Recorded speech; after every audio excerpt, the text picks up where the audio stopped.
এমন মানুষ, সেই মানুষকে আল্লাহ পাক কি বলছেন? বন্ধু। বন্ধু বলছেন না, দুস্থ বলছেন না। আপনি বন্ধু বললে সমস্যা কি? আপনি দুস্থ বললে সমস্যা কি? কি সমস্যা? আপনি খোদা মজনু হয়ে নিজ নামের সাথে আমার মুহাম্মাদের নাম মেশালো আওয়াল কালে মাতে, আওয়াল কালে মাতে। আপে খোদা মজনু হয়ে নিজ নামের সাথে আমার মুহাম্মাদের নাম মেশালো আওয়াল কালে মাতে, আওয়াল কালে মাতে। আমার নবী মুস্তাফা রে খোদা বলেন দোস্ত যারে, আমার নবী মুস্তাফা রে খোদা বলেন দোস্ত যারে। ও নাম রাখতে গলার তসবিহ করে হয় না যেন ভুল, মদিনার ওই গুল বাগিচায় ফুইটাছে এক ফুল, মদিনার ওই গুল বাগিচায় ফুইটাছে এক ফুল। সেই ফুলেরই নাম রাখাছে মুহাম্মদ রাসূল, মদিনার ওই গুল বাগিচায় ফুইটাছে এক ফুল, মদিনার গুল বাগিচা। আপে খোদা মানে নিজে খোদা, বস্তু হয়ে দেওয়া না হয়, ওই নামের সাথে আছে। বুঝতে হবে ব্যাপারটা কি? আল্লাহ ওই নামটার সাথে এত যুক্ত হয়ে আছেন, তুমি আমি ভুলে যাই এখানে। ভুললে কিন্তু চলবে না, ভুললে সবই কিন্তু ভুল ভাল হয়ে যাবে। শক্ত করে মনে রাখতে হবে, ভোলা যাবে না ওই নাম, ওই নাম ভোলা যাবে না। গজলেই বলে ওই নাম ভুল করিলে জানিরে মারা পড়বি দেবী সম্ভেরে, ভুল নাম তারে। নিরিক পাত্র, নিরিক মানুষ বাচ্চা খেয়াল করো, ধ্যান করো, জ্ঞান জ্ঞান ধ্যান জ্ঞান না করে ধ্যান করতে শিখো। আসল জ্ঞানই তো ধ্যানে। যার জীবনের ধ্যান নাই তার জীবনের জ্ঞান নাই, যার জীবনের জ্ঞান নাই সে হলো জ্ঞান পাবে। জ্ঞান পাবে মানুষ কোনদিন মহাস্রষ্টার সম্মান লাভে ব্রতী হইতে পারে না। এই জন্যই এইগুলো হলো পালা। রাসূলের নাম যদি ভুলে যান ধরা পড়বেন, আল্লাহ যদি ভুলে যান ধরা পড়বেন। এই ভুলটা সেই ভুলের কথা বলা হয়েছে। ওই নাম ভুল করিলে জামিরে মারা পড়বি রে সম্ভেরে, ওই নাম ভুল করিলে জামিরে মারা পড়বি রে সম্ভেরে, ভুল নাম তারে। নিরিগ বান্ধরে দুই নয়নে, নিরিগ বান্ধরে দুই নয়নে, ভুল নাম তারে। তারে হইল না, যদি ভুল হয় পৃথিবীতে সবই তোমার ভুল হয়ে যাবে। যতই টাকা পয়সা যায় কিছু থাক, এগুলো সব দেখবা যে দুনিয়াতে থাকবে, কবর যায় কিন্তু ধরা পড়বে। কবরে কি ধরা? মান রব্বুকা ওয়া মা দীনুকা ওয়া মান নবিয়ুকা, তোমার রবকে, তোমার দিন কি, আর তোমার নবীকে। এটা বিয়ে পাশে মুখস্থ করলে এরকম হবে না। ইমান দিয়া, কলবে নূর দিয়া এটা মুখস্থ করতে হবে। তোমার রবকে, আমার রব হলো আল্লাহ। জোরে বলুন সুবহানাল্লাহ। তোমার দিন কি? আমার দিন হলো কলবে, নামাজ, রোজা, হজ, যাকাত। তোমার নবীকে, আমার নবী হলো মুহাম্মাদুর রাসূলুল্লাহ সাল্লাল্লাহু আলাইহি ওয়াসাল্লাম। নবীর মহব্বত প্রেম ভালোবাসা যদি অন্তরের মধ্যে না থাকে এই প্রশ্নের উত্তর দেওয়া সম্ভব হবে না। প্রশ্নের উত্তর যদি দিতে পারেন কবরের প্রশস্ততা দৃষ্টির সীমা পর্যন্ত পৌঁছে যাবে। আর জান্নাত থেকে একটা রাস্তা কবর পর্যন্ত পৌঁছে দেওয়া হবে। আর প্রশ্নের উত্তর যদি না দিতে পারে কবরের একদিকে মাটি অন্য দিকে চলে যাবে, ঢুকে যাবে, হাড়গুলির সঙ্গে হাড়গুলি ঢুকে যাবে। আযাবের ফেরেশতা গুরজনিয়া মাথার মধ্যে এমন একটা বাড়ি দেবে 70 গজ মাটির নিচে লাশটা তলাইয়া যাবে। হিসাব কিন্তু আরম্ভ হয়ে যাবে। কবরে হিসাব অবিশ্বাস করেন কে? আল্লাহ বিশ্বাস করি। আল্লাহ মৃত্যুর পরে জীবিত হবে তাও বিশ্বাস করি। আত্মা وَإِذْ قَالَ إِبْرَاهِيمُ رَبِّ أَرِنِي كَيْفَ تُحْيِي الْمَوْتَى قَالَ أَوَلَمْ تُؤْمِنْ قَالَ بَلَى وَلَكِنْ لِيَطْمَئِنَّ قَلْبِي قَالَ فَخُذْ أَرْبَعَةً مِنَ الطَّيْرِ فَصُرْهُنَّ إِلَيْكَ ثُمَّ اجْعَلْ عَلَى كُلِّ جَبَلٍ مِنْهُنَّ جُزْءًا ثُمَّ ادْعُهُنَّ يَأْتِينَكَ سَعْيًا وَلَقَدْ اللَّهُ عَزِيزٌ حَكِيمٌ। কত ইতিহাস, কত ঘটনা কোরআনুল কারীমের মধ্যে, যতগুলো কথা, যতগুলো ঘটনা সবই সত্য। জোর করে সুবহানাল্লাহ। আল্লাহ পাক আফসোস করে রায় জন্য আমার শোনো, আলাইসাল্লাহ বিকাফিন আবদা, আমি কি আমার বান্দার জন্য যথেষ্ট নই? যা চাও আল্লাহ দিবে, যাহা কিছু তোমার সেটা দেবেন আল্লাহ, তোমার বিপদ করে নেবেন আল্লাহ। জোর করে সুবহানাল্লাহ। আলাইসাল্লাহ বিকাফিন আবদা, আমি কি আমার বান্দার জন্য যথেষ্ট নই? যেখানেই খুলবেন সেখানে দেখবেন শুধু খালি আলো আর আলো। জোর করে সুবহানাল্লাহ। কোরআন শরীফ তেলাওয়াত করেন, আলোর মধ্যে ডুবে যাবে। জোরে করে সুবহানাল্লাহ। মানুষ মৃত্যুর পর জীবিত হবে, এই ঘটনাটা আল্লাহ পাক কোরআন শরীফের মধ্যে আল্লাহ পাক করে দিয়েছে। আওকাল্লাযী মাররালা কারিয়াতুন ওয়া খাওয়াতুন আলা ওয়াজহিহা, এখানে এক ঘটনা হযরত উযাইর আলাইহিস সালাতু ওয়াস সালাম ঘটনা। আবার ইব্রাহিম আলাইহিস সালাতু ওয়াস সালাম ঘটনা। ইব্রাহিম আলাইহিস সালাম বললেন ওয়াইদ ক্বালা ইব্রাহিমু রব্বি আরিনি কাইফা তুহয়িল মাউতা, হে আল্লাহ আমাকে দেখান কেমনে আপনি মৃতকে জীবিত করেন। সূরা আল বাকারার মধ্যে দেখেন আল্লাহ পাক বলেন আওয়ালাম তুমিন, তুমি কি বিশ্বাস করো না? ইব্রাহিম আলাইহিস সালাতু ওয়াস সালাম বলেন হ্যাঁ বিশ্বাস করি, ওয়ালাকিন লিয়াতমাইন্না কলবি, যে আমার অন্তরে দেখলে একটু ভালো লাগতো। সুবহানাল্লাহ। আল্লাহ পাক বলেন ফাখুজ আরবাতাম মিনাত তায়রি ফাসুরহুন্না ইলাইকা, চারটা পাখিরও তোমার দিকে বশীভূত করো।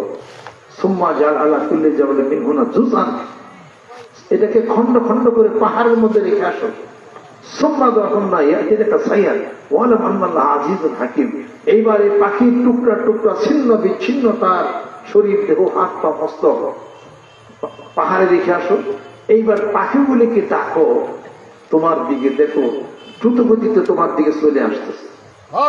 ইব্রাহিম আলাইহিস সালাতু ওয়াস সালাম তাই করলেন, চারটা পাখি নিলেন, খন্ড খন্ড করলেন, পাহাড়ের উপর রেখে গেলেন। এরপরে ডাক দিলেন আল্লাহর নামে। পাখির কইর আসতেছে, মাথা আসতেছে, পাও আসতেছে, দেহ আসতেছে, সব এসে এক জায়গায় জমা হয়ে পড়ে চলে গেল। জোরে বলছেন ইব্রাহিম আলাইহিস সালাতু ওয়াস সালাম সিজদার মধ্যে পড়ে গেলেন। জোরে বলুন সুবহানাল্লাহ। কোরআনুল কারীম না পড়লে কই পাবেন? জোরে বলুন ঠিক কিনা?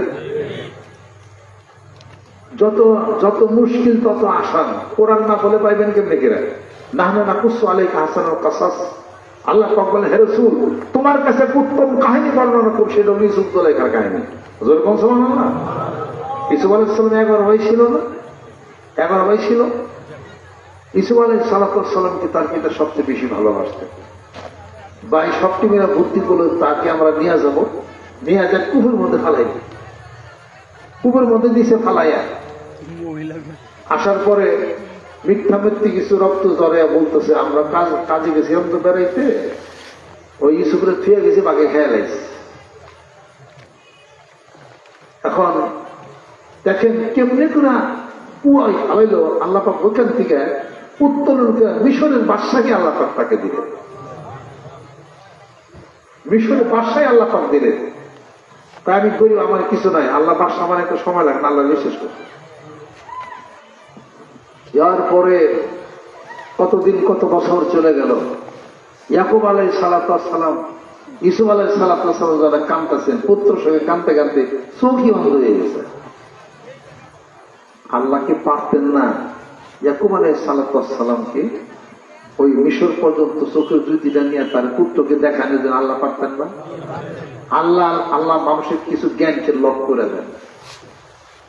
আল্লাহ কোন সময় ইতিহাস সৃষ্টি করবেন দিকে তার জ্ঞানের এটাকে লক করে দেন। আল্লাহ লক, এটা ওটা হবে না। এত বছর পরে যখন পরিচয় যখন হয়ে গেল, ইউসুফ আলাইহিস সালাম নিজের জামা দিয়ে দিলেন। আমার পিতা তো কাঁদতে কাঁদতে অন্ধ হয়ে গেছে, আমার জামা গুলি নিয়ে যাও। এই যে হাবু বিকামিসি হাযা ফালকুহু আলা ওয়াজহি আবি ইয়াতি বাসীরা, চোখে যদি ফিরে আসে। তার ভাইরা জামা নিয়ে গেছে। এখন ইয়াকুব আলাইহিস সালাম বলতেছেন, এত বছর পর আমার ইউসুফের গন্ধ পাইতেছে, বাড়িতে ফিরে ঘটনা কি? সেই আগের পদষ্টার মধ্যে আছে, চোখের মধ্যে জামা রাখছে, চোখের যদি ফিরে গেছে। জামা নিয়ে চোখের যদি ফিরে আসলো, নবী ভাই কেউ অতটুকু মিশর পর্যন্ত দেখতে পারবে না। আল্লাহ জ্ঞান লক করে দিছে, লক। যেমন ইউসুফ আলাইহিস সালামের 11 ভাই ছিল, তাদের জ্ঞান লক হয়ে গেছে। আল্লাহ পাক লক করে দিয়েছেন। কিভাবে লক করলেন? আল্লাহ পাক একটু বলি, বেঁধে নেন না। তারা এই কয় ভাই দাঁড়িয়ে আছে, এমন সময় এক লোকের এক গাভী হারিয়ে গেছে। তখন ওদিক দিয়ে তো গাভী গেছে, জিজ্ঞাসা করতেছে, তোমরা কি আমার একটা দেখছো, গরু দেখছো? এদিক দিয়ে গেছে। আমরা তো দেখি নাই, তবে গম খাত যে পাড়াইয়া গেছে তাতে আমরা বুঝতে পারছি যে একটা গাভী গম খাতের উপর দিয়ে গেছে এবং তার চোখ একটা কানা। এত কিছু তোমরা বলতেছ, নবীর সন্তান হয়া, তাহলে এই গাভী তোমরা চুরি করছো। আমরা চুরি করি না, তবে বর্ণনা দিতে পারি সেটা ষাঁড় গরু না, বলদ গরু না, গাভী না, পেটে বাচ্চা আছে না বাচ্চা নাই, চোখ কানা না ভালো, এগুলো বলতে পারি। এত কিছু বলতে পারো, তোমরাই তো গরু চুরি করে নিছো, গাভী চুরি করে নিছো। কিভাবে? শেষ পর্যন্ত বিচার দিয়েছে বাদশার কাছে, বাদশা তাকে অ্যারেস্ট করে নিয়ে গেছে। নিয়ে যায় সেরা বলতেছে, এই লোকের গাভী যে বর্ণনা দিছ, তোমরা বলে গাভী দেখো না, তো বর্ণনা দিলে কেমনি গিরা তোমরা গাভী চুরি করছো? আমাদেরকে চুর বলতেছেন আপনি? তোমরা তো গাভী চুরি করছো। আপনার জন্মের দোষ আছে, বাসা তো আরো খেপছে, জন্মের দোষ আছে। প্রমাণ করতে হবে যে এইটা কিভাবে তোমরা বললাম। গাভী আমরা চুরি করে নাই, কিন্তু আমরা দেখছি 4 পাও, 4 পার মধ্যে পিছনে পাওটা একটু গর্ত বেশি, অতএব এই গাভীর পেটে বাচ্চা আছে। আর এই গম ক্ষেতটা একদিকের গম সব খাইতে খাইতে গেছে, অতএব গাভীর 1 চোখ কান্না। আমেরিকা হলো গাভী বলদ না। তোমরা আমার যে বললা নবীর সন্তান আমরা, আত্মগত বাসা আমাদেরকে চুর বলে, আপনার জন্ম দোষ আছে। তারপরে আটকে রাখছে, রাখার পরে তোমাদের তো খাইবার দিতে হবে। তারপরে রুটি এনে দিছে, রুটি যে ভাইজে দিছে তার শরীর খারাপ, তার মাসি গেছে। বাদশা বলছে, আর ব্যাখ্যা না দিতে পারলে তবে কাটিব তোমার গর্দান। শেষ পর্যন্ত বাদশা খবর নিল বাড়ির ভিতরে, দেখলো যে ঠিকই ওই মেয়ে মানুষের মাসিক হয়েছে। রুটি দেখে ধৈর্য ফেলাইছে। আর বাদশাটা সব বংশের সব তালিকা নিতে নিতে নিতে নিতে এমন একটা পর্যায়ে আছে, ওখানে যে বাদশা তার পরিচয় পায় না। ওই যে বলছে জন্মে দোষ আছে, বাদশার কোনো কথার বলবে, সব ছেড়ে দেয়। এইরকম জ্ঞান যাদের বিবেচনা আছে, তারা কেমনে করে ইউসুফ আলাইহিস সালামকে কুয়ায় ফালিয়া একটা জামা মিথ্যা রক্ত দিয়ে মোড়াইয়া দিল, অগতি জ্ঞানে খাটে নাই। ওই জামাটা বাঘেই যদি খাইতে, জামা তো সিরাপ কথা ঠিক কিনা, সিরাপ সিরাপ থাকতো না। আর ইয়াকুব আলাইহিস সালাম হে জামা দেখে কইতে চায় আমার ফলাতে বাঘে, বাঘে যে খাবে জামা সিরাপ কাটা তো থাকতো, জামা না।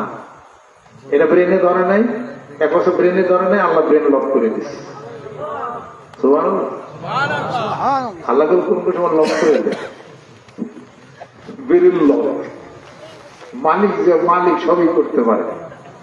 সুবহানাল্লাযী আসরা বিআবদিহি লাইলাম মিনাল মাসজিদিল হারামি ইলাল মাসজিদিল আকসাল্লাযী বারাকনা হাওলাহু লিনুরিয়াহু মিন আয়াতিহি ইন্নাহু হুয়াস সামিউল আলিম।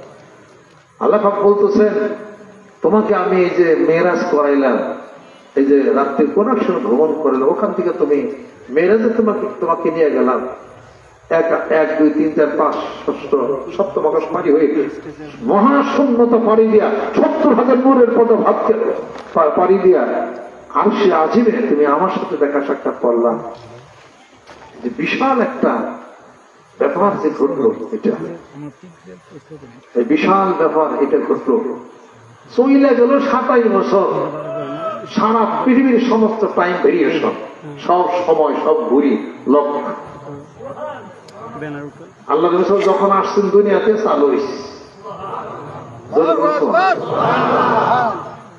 আল্লাহ নবীর বাস ছিলেন কতদিন পৃথিবীর বুকে? 63 বছর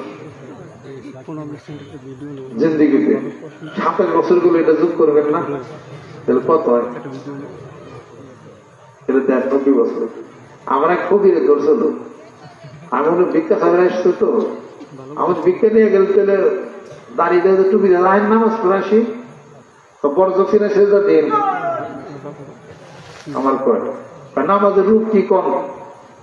আমি তো সাংঘাতিক ব্যাপার বইটা, নামাজের রূপ কি কর? 27 বছর গেছে গা, আল্লাহ নবী দাড়ি মুছ কেটে হেনাফিতে নাম খান আমার কইতেছে। এরপরে কয় আল্লাহ নবী বয়স কত? আমি তো আটকে গেছি, উনি আবার মেয়ের জন্য আমরা যুক্ত করছে। এরকম কতগুলো প্রশ্ন করলো। এই আমাদের নামাজ পড়ালাম, নামাজ বর্জক সিনা সেজদা দিন, নামাজের কথা বেশি করেন না, শরীয়তের বল না, আমল পারবেন না, আমরা মারমতের বল না।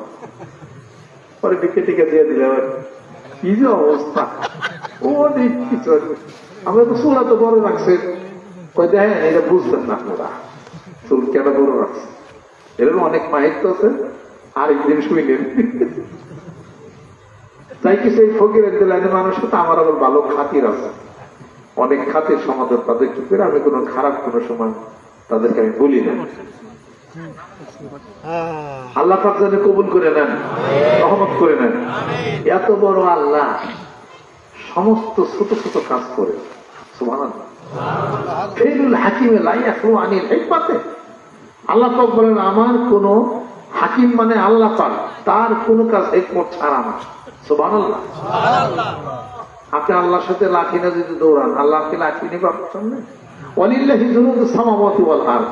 আল্লাহ পাক আসমান এবং জমিনের মধ্যে আমার অনেক সৈন্য আছে, তুমি লাঠি না মেরে দেবে, 2টা বল্লা পাঠিয়ে দেবে। তুই লাঠি দিয়ে বাড়ি দেওয়ার আগে এই 2 বল্লা তোর কানের মধ্যে একটা কামড়, চোখেটা কামড় দেবে, তুই একলাই হইতে বলবি। কথা ঠিক কিনা? মশা পাঠিয়ে দেব, বল্লা পাঠিয়ে দেব, আবাবিল পাখি পাঠিয়ে দেব, সব তছনছ হয়ে যাবে। আর এই আমার এই ঘর রব্ব হাযাল বাইত আল্লাযী আত'আমাহুম মিন জু'ইন ওয়া আমানাহুম মিন খাউফ। আর ঘরের মালিক আমি, বুঝো না? কোরআনের মালিক আমি, এটা হলো আমার ভাষণ, আমার কথা। অসংখ্য হাফেজ কোরআনকে হেফাজত করছে তার কলবের মধ্যে, যেরকম সুবহানাল্লাহ কেউ পারে না। ইন্না নাহনু নাযালনা যিকরা ওয়া ইন্না লাহু লাহাফিজুন। কোরআনের হেফাজত আমি করি, আর এই ঘরের মালিক আমি, যেরকম সুবহানাল্লাহ। কার বাবা ধ্বংস করা পারছে? যে ধ্বংস করতে আসছে ওই মসজিদ শেষ। আল্লাহ পাক বলেন طيرا أبابيل ترميهم بحجارة من سجيل فجعلهم كعصف مأكول। বখতনাসর আসছে, রাগ হইতে হইতে আসছে, আল্লাহর ঘর ধ্বংস করে ফেলে। বড় ইতিহাস, বড় ঘটনা, ধ্বংস করে ফেলবে। আল্লাহ পাক বলেন হ্যাঁ তোর লিগে রেডি করে দিয়েছি। ছোট ছোট আবাবিল পাখি, ছোট একটা পাথর নিছে, 2 পায়ে ছোট ছোট পাখি, 2 পায়ে 2টা পাথর নিছে, উপরের দিকে ফালাইছি। ভক্ষিত ঘুষির মতো ভাত চাবাইলের খাদ্য চাবাইলে যেরকম হয় সেরকম হয়ে গেছে। কাবাগর বন্ধু যাইতেই পারে নাই, কাবাগর বন্ধু যাইতেই পারে নাই। আর এই কোরআনের হেফাজত আল্লাহ পাক করতেছে। কোরআন কি শেষ হবে? অসংখ্য হাফেজ এদিক সেদিক করার দিকে পারেন নাকি? কোনোদিনে পারবেন না। কোরআনুল কারীম খুলবেন, এই আলোতে আলোকিত হইবে। জোরে জোরে কোন সুবহানাল্লাহ। এক একটা ঘটনা, এক এক কিছু, কোন মিথ্যার কোন অবকাশ নাই, কোন শোভা নাই। লা রাইবা ফি, এই কোরআনুল কারীমের মধ্যে কোন শোভা নাই, কোন ভেক্টর নাই। There is no doubt in this holy Quran. This is the book of absolute from high. এটার মধ্যে কোন সন্দেহের কোন কারণ নাই। যা আছে সব সত্য। মানুষ সত্য, সব সত্য, সবকিছু আল্লাহ পাক কোরআনুল কারীমের মধ্যে আল্লাহ পাক ঘোষণা করছে। ইয়া আইয়ুহান নাসু তাকু রাব্বাকুম আল্লাযী খালাকাকুম মিন নাফসিন ওয়াহিদা ওয়া খালাকা মিনহা যাওজাহা ওয়া বাসসা মিনহুমা রিজালান কাসীরান ওয়া নিসা ওয়াত্তাকুল্লাহা আল্লাযী তাসাআলুনা বিহি ওয়াল আরহামা ইন্নাল্লাহা কানা আলাইকুম রাকীবা। আল্লাহ বলে দিয়েছে। জোরে জোরে বলুন সুবহানাল্লাহ। কত ঘটনা দেয়া, কত কিছু বলছেন। মানুষ ভরসা যদি আমার উপরে না করো, তোমার জীবনের বিপর্যয় এসে যাবে। ভরসা করবা না, বিপর্যয় এসে যাবে। ইনশাল্লাহ বলবা না, বিপর্যয় এসে যাবে। বিশ্বনাম বলবা না, বিপর্যয় এসে যাবে। দম বইতে হবে, ল্যাস কাটা তোমার হয়ে যাবে। এটা হযরত সুলাইমান আলাইহিস সালাম, এই সব ঘটনা কোরআনুল কারীমের মধ্যে আছে। ঈমান তাজা হবে।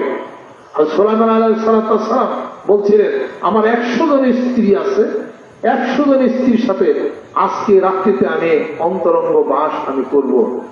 100 জন সন্তান, পুত্র সন্তান হবে, যারা মুজাহিদ হবে, আল্লাহর রাস্তায় তারা জিহাদ করবে, জিকির আজকার তারা করবে। সন্তান হয়েছিল নি? 100 জন হয়েছিল নি? কয়জন হয়েছে? 1 জন। কিছুদিন যাওয়ার পর খুব আশায় রয়েছে, কোন স্ত্রীর ঘরে কোন সন্তান নাই। 1 জনের ঘরে একটা সন্তান হয়েছে, 1 ঠ্যাং আর হাত পাওয়ার কিছুই নেই, একটা গোস্তের খন্ড। পরে ভিতরে সেটা প্রসব হয়েছে, উনি বাইরে সিংহাসনে বসা ছিলেন। এক লোক এসে দেখেছে যে, বাদশা দেখেন নবী, আপনি একটা পুত্র সন্তান আল্লাহ পাক দিয়েছে। উনি দেখে মনে মনে কষ্ট পাইছে যে কি ভুল আমার হইল। আল্লাহ পাক ভুল ধরে দিয়েছেন যে